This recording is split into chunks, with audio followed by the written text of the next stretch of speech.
Oldin Amerikada ishlardik, o'zbek mahallalari bordi. Xudo xolasa mana 1 yil ichida biz shu erishdik, Germaniyada ham o'zbek mahallalari bo'lishini. Qarang. Milliyligimiz Nyu-Yorkda ishlardik. Endi qarang, Xudo xolasa mana shu Germania Life, Building va Beruf mana shuncha odamlar Germaniyaga kelishdi. Samarqand oshlari bilan 30, 50, 60 taga yaqin vatandoshlarimiz Germaniyada mana shunaqa qishloqlarda, shaharlarda faoliyat yuritishadi. Oshga baho bering. Hammadan ham biz ahilmiz. Katta bo'lishimizdan qat'iy nazar yig'ilishamiz, haftasiga 1 marta, 2 marta futbol o'ynaymiz.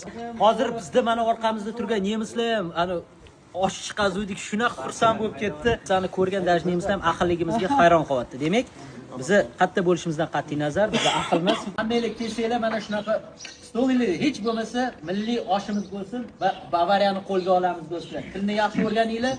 Shunda zo'r ishlarda joylashib, Xudo xolasa oilalarni olib kelishni nasib qilsin. Mana hammasi til kurslariga kelishgan. Xudo xolasa ko'plari o'sha ishga joylashni boshlabdi. Ana Chernamur bobo Vrash akalarimiz o'tiribdi. Aytirishlaringizdan akalar.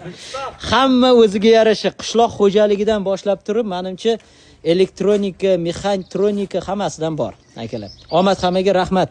Xudo xolasa revanshda ko'rishguncha. Regensburgda alamidan olishinglar mumkin bizdan. Salomat bo'linglar.